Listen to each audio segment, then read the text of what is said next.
suis musicien et programmeur.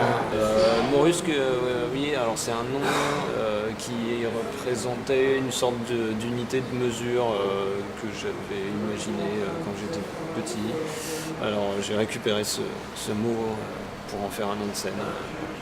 Dans mon travail, souvent je travaille sur des installations artistiques qui sont pas forcément les miennes, mais qui sont des installations des installations ou des sites web d'ailleurs, pour lesquels il y a besoin de programmer, il y a besoin d'un peu de technologie, et les gens qui imaginent les dispositifs ne savent pas toujours manier la technologie comme il faut, donc je les aide le cas échéant. Et la 4e année que je viens à DataBitMe, à chaque fois je viens toujours avec des projets différents, enfin je viens faire des choses différentes.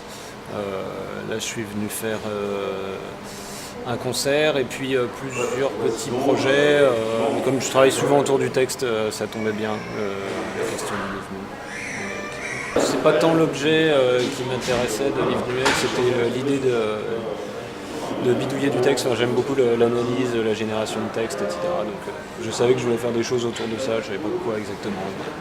Il y a eu une époque où quand je faisais des chansons, j'aimais bien justement les faire avec les outils de génération de texte que je développais à côté. Ce qui du coup là pour le coup donnait vraiment des textes absurdes, y compris dans la grammaire. Et ça me plaisait bien. Après j'ai un peu arrêté parce que ça aurait été trop facile de ne faire que ça. Mais j'aime bien écrire, j'aime bien le procédé à essayer de mettre ce qu'on veut dans un texte. Il y a un petit côté puzzle dans le fait d'écrire des textes pour des chansons qui doivent rimer, qui doivent avoir un certain nombre de pieds, qui doivent... je sais pas, il y a tout un tas de règles qu'on évite les répétitions, etc. Et du coup, arriver à raconter une histoire avec ça, je trouve que c'est assez intéressant, quoi. On a les mots qu'on veut mettre en jeu, on cherche comment les assembler pour que ça se finisse bien, que ça fasse la bonne métrique, etc. Et ça, il y a un petit côté puzzle, je trouve, là-dedans que j'aime bien.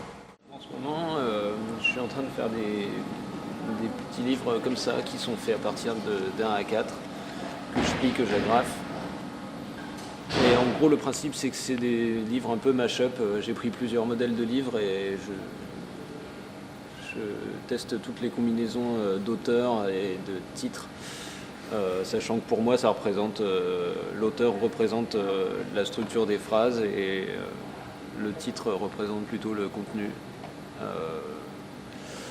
Et du coup, je crée des petits textes qui sont des mélanges des livres.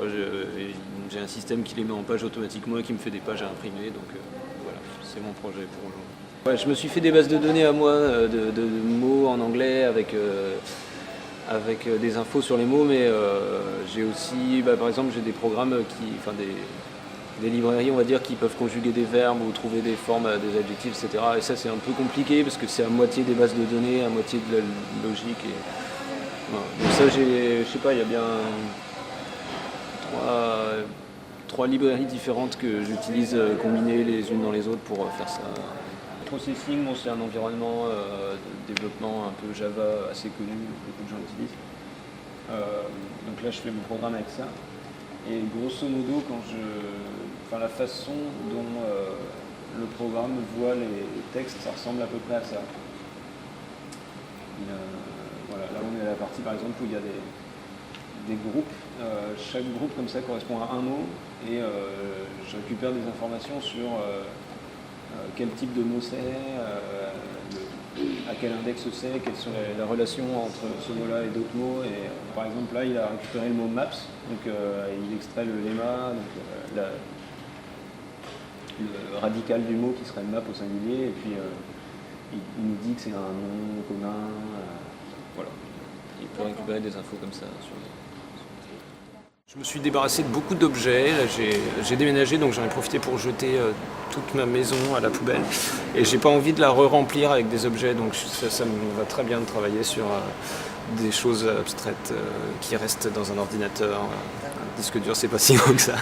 Mais bon, aussi, évidemment, ça m'amuse toujours de faire du circuit bending, de faire de la bidouille électronique. Ça prend juste plus de place.